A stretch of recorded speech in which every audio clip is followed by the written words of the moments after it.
ছোট্ট আমার মেয়ে সঙ্গিনীদের ডাক শুনতে পেয়ে সিঁড়ি দিয়ে নিচের তলায় যাচ্ছিল সে নেমে।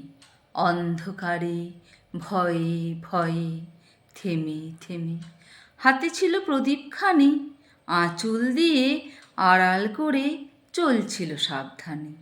আমি ছিলাম ছাতে, তারায় ভরা চৈত্র মাসের রাতে। হঠাৎ মেয়ের কান্না শুনে উঠে দেখতে গেলেন ছুটে।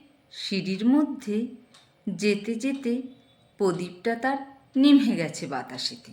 সুধায় তারে, কি হয়েছে বামি? সে কেঁদে কয় নিচে থেকে, হারিয়ে গেছি আমি। তারায় ভরা চৈত্র মাসের রাতে ফিরে গিয়ে ছাতে মনে হলো আকাশ পানে চেয়ে আমার বামির মতোই যেন অমনিকে এক মেয়ে। নীলাম্বরী আঁচলখানি ঘিরে দীপশিখাটি বাঁচিয়ে একা চলছে ধীরে ধীরে।